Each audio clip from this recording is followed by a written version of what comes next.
Oi pessoal, tudo bem? Sejam bem-vindos e bem-vindas a mais um vídeo aqui para o canal. Chegando, nesta segunda-feira, a primeira segunda-feira do mês de maio, com o pós-jogo aí do fim de semana, mais precisamente do sábado, né? O último sábado aí foi repleto de equipes sergipanas, com 3 jogos encavalados ali, um depois do outro. Tivemos um grande fim de semana para a torcida do Sergipe, que venceu pela primeira vez na Série D. E para as torcidas de Lagarto, Itabaiana e Confiança, um fim de semana de muitas preocupações. Vamos falar um pouco sobre cada uma delas, o que fica aí desse final de semana.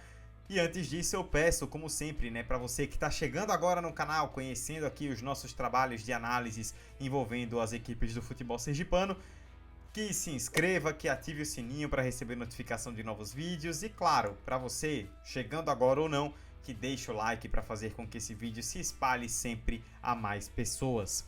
Vamos falar então de Série D, de Série C, da vitória do Sergipe, das derrotas de Lagarto, Confiança e Itabaiana e o que fica para cada uma dessas equipes após mais um fim de semana de rodada. Eu quero começar naturalmente pela Série D, porque foi onde tivemos o confronto direto entre equipes sergipanas. Pela terceira rodada, o Sergipe venceu o Lagarto no Barretão, em Lagarto, por 3-0, gols do Wesley, do Pedro Maicon e do Reni Max. Eu até acho, acompanhei a partida, até acho que talvez 3-0 tenha sido um pouco exagerado. Talvez uma diferença de 2 gols fosse algo que contasse melhor o que foi o jogo. Mas fato é que o Sergipe foi melhor o tempo inteiro, venceu e venceu bem. Eu acho que isso foi o mais importante. Essa foi apenas a quarta vitória do Sergipe. Quarta vitória do Sergipe no ano. E o Sergipe só havia vencido no estadual Carmópolis e Dourense, um foi rebaixado, o outro se salvou do rebaixamento na última rodada, e o Guarani de Porto da Folha por 4-0, em que apesar da goleada, eu comentei essa partida na época pela TV Atalaia, não foi um grande jogo, O Sergipe se aproveitou de muitos erros do Guarani e acabou capitalizando principalmente no segundo tempo. O Sergipe ainda carecia, a gente chegou no primeiro fim de semana de maio e o Sergipe ainda carecia de um jogo mais convincente. E nós vimos um jogo mais convincente. Óbvio, não quer dizer que todos os problemas sumiram, não quer dizer que daqui pra frente agora vai ganhar tudo, não é isso. Mas foi um jogo que animou mais o torcedor porque foi uma boa vitória. O Sergipe venceu bem o Lagarto. Conseguiu mostrar mais organização, conseguiu mostrar mais jogadas trabalhadas, se postou melhor em campo. O Sergipe defensivamente melhorou bastante sob o comando do técnico Dico Woolley. É claro que ainda virão outros testes mais pesados, como o próximo, contra o Asa de Arapiraca, em casa. O Sergipe vai enfrentar o único time ainda 100% dessa Série D. Óbvio, que ainda virão testes mais pesados. Mas nesses primeiros testes até o momento, a defesa respondeu bem. Muito se falava, os torcedores questionavam muito a zaga do Sergipe, principalmente durante o campeonato estadual, e dessa vez o Sergipe parece ter encontrado uma dupla mais sólida, com o Matheus e com o Júnior Sergipano. Os jogadores de ataque se entendendo bem. Para mim, o Pedro Maicon é o principal destaque do Sergipe até agora na Série D. Ele chegou com muita expectativa pela artilharia lá no Campeonato Pernambucano e vem fazendo por onde. É um jogador que joga pelo lado de campo, mas também finaliza bem, pode até jogar um pouco mais atrás, se for o caso. É um jogador que vem fazendo a diferença de forma importante para o Sergipe durante os jogos. O ataque estar encaixando bem também acaba ajudando o Reni Max, que durante o campeonato estadual foi um dos poucos, na minha opinião, que se salvaram do Sergipe, mas ali com um peso grande de ter que ser o principal jogador do ataque. Agora ele consegue ser um jogador mais de elenco, que entra durante a partida, que faz aquela fumaça, como a gente conhece, um jogador rápido, que ataca espaços, que gera jogo, e que quando você tem um ataque mais encaixado, ele consegue entrar durante a partida e ter um impacto talvez até maior do que teria, por exemplo, se fosse titular. Ele teve um impacto interessante, participou diretamente de jogadas dos gols e acabou contemplado também com o seu no final. É um Sergipe que mostra um time mais organizado, um time mais coeso e um time que é capaz de entregar mais. É capaz de subir? A gente não sabe. A Série D é um campeonato muito específico em que as coisas vão acontecendo aos poucos, mas mostra que tem capacidade de entregar mais. Muito também da cobrança da torcida se dá por isso, né? Porque a gente vê algumas peças no elenco do Sergipe e é um time que tem condições de entregar mais do que vinha entregando. Se o jogo contra a Juazeirense, o 0-0 na Arena Batistão, eu inclusive até postei aqui no canal o corte do comentário pós-jogo que eu fiz lá na Arena Batistão na transmissão pela Rádio Aperipê. Se aquele jogo foi mais desanimador, o jogo contra o Lagarto já deixou sinais melhores.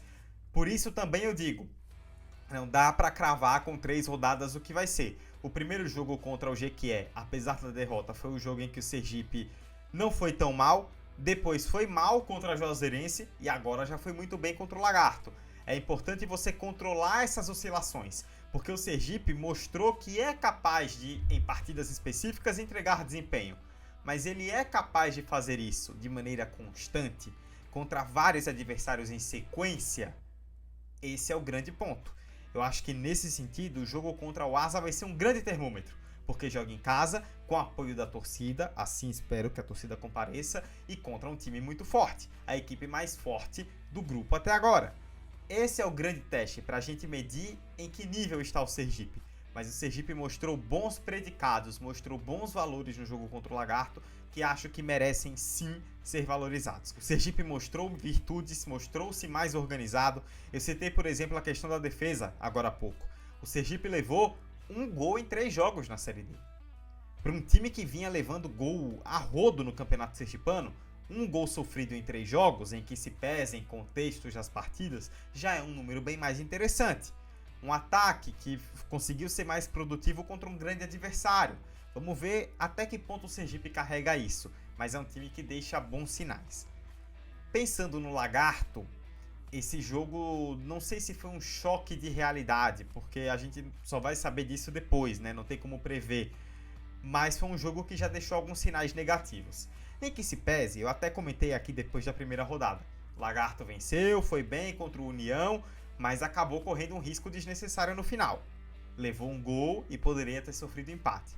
Contra o Barcelona de Ilhéus na segunda rodada, isso se repetiu. O Lagarto foi até Ilhéus, fez 2-0, tinha o resultado na mão, leva 2 gols na reta final do segundo tempo e empata o jogo. E agora, contra o Sergipe, perde em casa por 3-0. Eu vejo o ponto defensivo como importantíssimo para o Lagarto corrigir. Foram 6 gols sofridos em 3 partidas. E numa escadinha, né? Levou um gol no primeiro jogo, 2 gols no segundo, 3 gols no terceiro. Acho que isso é algo para o Alan Dotti ficar muito de olho. Na organização defensiva do Lagarto, que não tem sido boa até agora na Série D, mesmo no jogo em que venceu contra o União, que como eu falei, sofreu bastante no final e poderia até ter levado o empate. O Lagarto vai ter uma boa oportunidade para se reabilitar, porque joga contra o Penedense, tudo bem, que é fora de casa, mas o Lagarto é bem mais time, para se reabilitar antes do jogo contra o Asa, que aí depois vai receber o Asa, esse que eu citei, que vem sendo o grande time do grupo até agora, que vai enfrentar o Sergipe e depois enfrenta o Lagarto. Então, é importantíssimo para o Lagarto vencer a próxima partida em Penedo para voltar com moral. Porque por mais, como eu falei, que na minha visão o placar até possa ter sido um pouco exagerado, você tomar um 3-0 em casa de um rival local é um jogo que muitas vezes acaba derrubando a autoestima. Então o Lagarto precisa recuperar essa autoestima, vencer o Penedense na próxima rodada para vir mais tranquilo, bem para o confronto contra o Asa. Para que não aconteça o que aconteceu no Campeonato Sergipano. Quando o Lagarto começou muito bem, começou mostrando bons predicados, que poderia talvez até brigar pelo título, aí levou uma porrada de 4-0 para o Confiança, e parece que dali até o fim do campeonato o Lagarto nunca mais se encontrou da mesma forma. Não sei o que vai acontecer, ainda faltam 11 rodadas na fase de grupos da Série D, mas é importante o Lagarto já retomar esse caminho das vitórias logo, para não deixar que se instale, por exemplo, uma fase ruim que venha a prejudicar os planos do clube. E se a gente for olhar a classificação, ficou ótimo para o Sergipe, né? Porque no fim das contas ele acaba assumindo a 3ª posição, entra no G4, né? É o 3º colocado com 4 pontos, empatado justamente com o Lagarto, né? A vitória do Sergipe por 3-0 fez a diferença no saldo a favor do Gipão, mas o Lagarto, por conta dos resultados da rodada, ainda conseguiu se manter no G4. Até porque, se vocês prestarem atenção, esse grupo tem uma particularidade, né? Os 4 times fora do G4 não venceram. Passaram-se 3 rodadas e você ainda tem 4 equipes que sequer venceram na competição.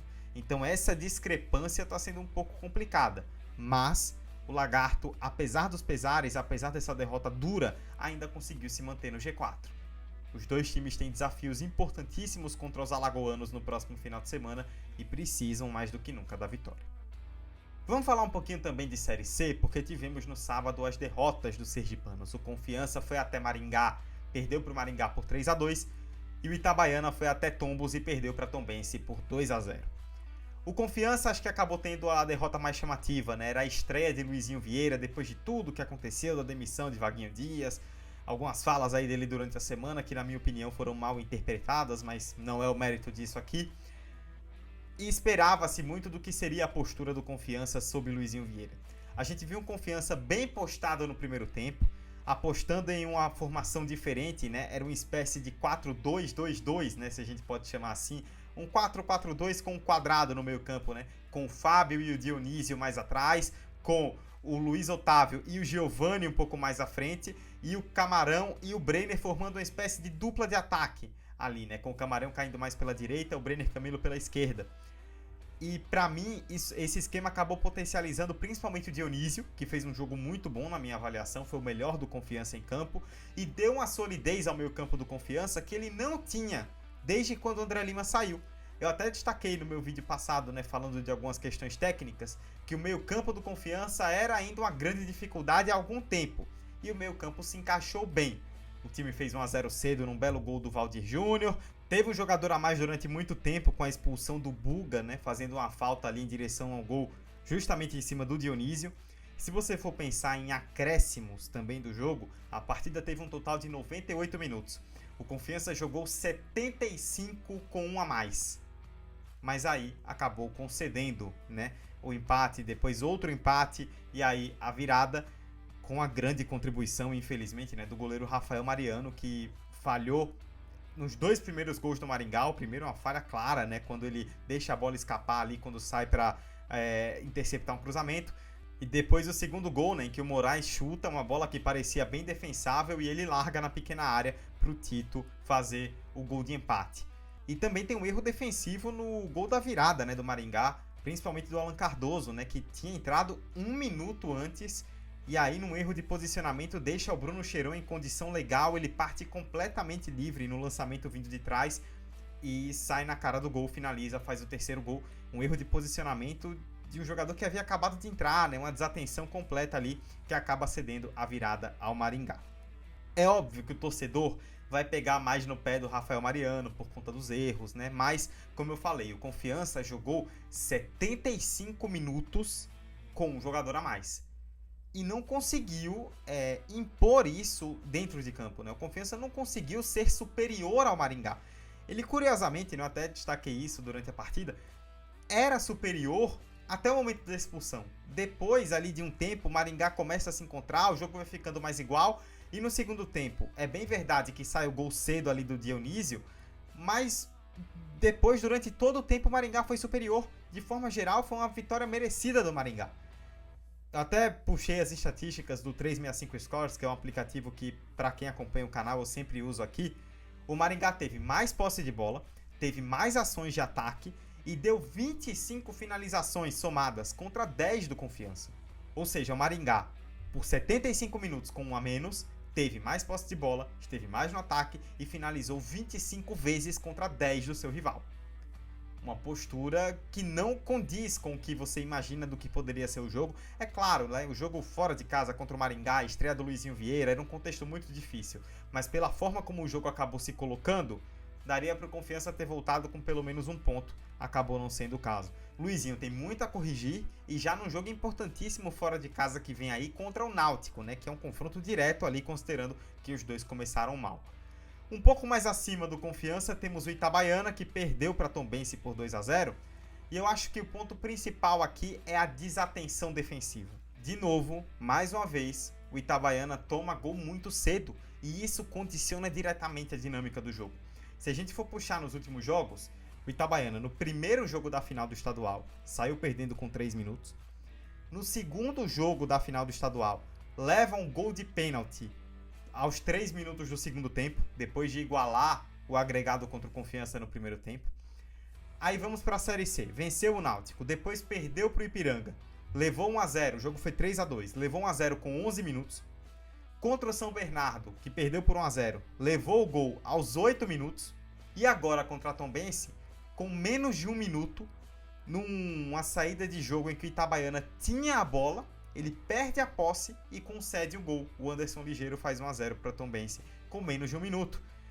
O Itabaiana deu a saída e com menos de 1 minuto levou o gol. Quando você começa a levar gol assim muito cedo, muita desatenção, você tem que estar correndo o tempo inteiro atrás do placar e nem sempre é possível. E aí o Itabaiana não está conseguindo fazer isso. A solidez defensiva que o Itabaiana tinha mostrado durante o Campeonato Sergipano não está se repetindo na Série C. E aí, com o time defensivamente mal, cedendo muitos espaços, levando gol muito cedo, você tem que estar corrigindo rota o tempo inteiro. O Itabaiana até teve a posse de bola, esteve no ataque durante vários momentos, mas sem conseguir ser efetivo, né? Não teve uma grande oportunidade criada. Teve até uma boa chance do Valdeci ali no fim do primeiro tempo, mas nada mais que isso. O Wendel não pôde jogar por questões médicas e o Itabaiana sente falta dele, porque ele é um jogador que não só faz gols, mas sai da área, busca muito jogo, articula bastante esse jogo. E pro Itabaiana, que sofre muitas vezes de problemas de articulação, ter o Wendel ali é fundamental e o time sentiu a falta dele, mas não é justificativa, né? E o Roberto Cavalo, durante a semana, falou muito, né, sobre essa questão de tomada de decisão, de evitar erros, de evitar desatenções. E aí, numa desatenção, o time comprometeu a partida logo de cara. Eu até na coletiva depois perguntei a ele sobre isso e ele falou que sim, compromete totalmente você errar defensivamente, né? Até me chamou a atenção que no momento em que a pergunta é feita, ele faz uma expressão do tipo, verdade. Tipo, é complicado realmente. E o Itabaiana, ele tem uma sequência agora que na minha avaliação ela é crucial pensando na continuidade do time na Série C. Eu até estou colocando aí na tela para vocês conferirem. O Itabaiana na próxima rodada enfrenta o Figueirense na sua casa. Figueirense que começou lá embaixo, fez um início de Série C muito ruim. Já tem um tempo que o Figueirense está flertando com esse rebaixamento. Depois pega o Retrô fora de casa. Aí depois vai receber o Caxias. E aí visita Floresta e Guarani. Essa sequência de 5 jogos, para mim, ela é fundamental. Porque o Itabaiana tem 2 jogos importantíssimos na sua casa. Principalmente contra o Figueirense, que começou lá embaixo. É um jogo que o Itabaiana tem que conquistar 3 pontos de maneira inegociável. Não tem discussão. E aí você tem 3 jogos fora de casa, que claro, são difíceis. Mas se você for pensar principalmente nos jogos contra Retrô e Floresta, 2 equipes que também não começaram tão bem a Série C, são equipes nordestinas, então facilita a logística por serem viagens mais tranquilas. E equipes que não têm uma grande torcida, então o Itabaiana não vai enfrentar Caldeirão contra o Retrô, nem contra o Floresta. São jogos em que o time dá para vislumbrar vitórias. E aí depois contra o Guarani também não começou tão bem, mas mudou de trabalho agora, já venceu agora o Botafogo da Paraíba, então tá começando a se recuperar, ainda faltam várias rodadas para chegar lá. Mas nessa sequência de 5 jogos, o Itabaiana tem que conquistar, na minha avaliação, pelo menos 9 pontos. Se não conquistar pelo menos 9 pontos nesses 5 jogos, aí já se compromete bastante. E eu digo isso porque depois, lá na frente, na segunda metade, começa a vir um monte de pedreira. Tem clássico local contra o Confiança, tem Botafogo da Paraíba, tem ABC, tem CSA, tem Brusque, tem Ituano, tem Londrina. Toda essa galera, Maringá, que venceu agora o Confiança, toda essa galera vai vir para o Itabaiana na segunda metade. Então, se não conquistar esses pontos que são viáveis agora nessa reta final de primeira metade, nesses próximos 5 jogos, vai sofrer bastante. Falando em sofrer, eu queria encerrar essa análise sobre Série C com uma tabela que eu preparei, comparando os números defensivos do Confiança e do Itabaiana antes e depois da Série C na temporada. Porque Confiança e Itabaiana, no momento em que eu estou publicando esse vídeo, na manhã da segunda-feira, dia 5 de maio, são as piores defesas da Série C do Campeonato Brasileiro até agora em 4 rodadas. E esses números que eu vou colocar na tela ajudam a ilustrar bastante isso. O Confiança fez 20 jogos antes da Série C, somando Sergipão, Copa do Brasil, Copa do Nordeste, levou 18 gols, uma média de 0,9 por jogo, um pouquinho menos de um gol por jogo. O Itabaiana, que jogou apenas o estadual, fez 14 jogos, tomou 11 gols. 0,78 gols sofridos por jogo. Uma média para os 2 times antes da Série C de menos de um gol por jogo. Só que aí você pega só a Série C. 4 jogos para cada um. O Confiança levou 9 gols, o Itabaiana levou 7. O Confiança tem uma média de 2,25 gols por jogo, o Itabaiana de 1,75. Óbvio, você não leva 2,25 gols por jogo, né? Mas é só para poder ilustrar.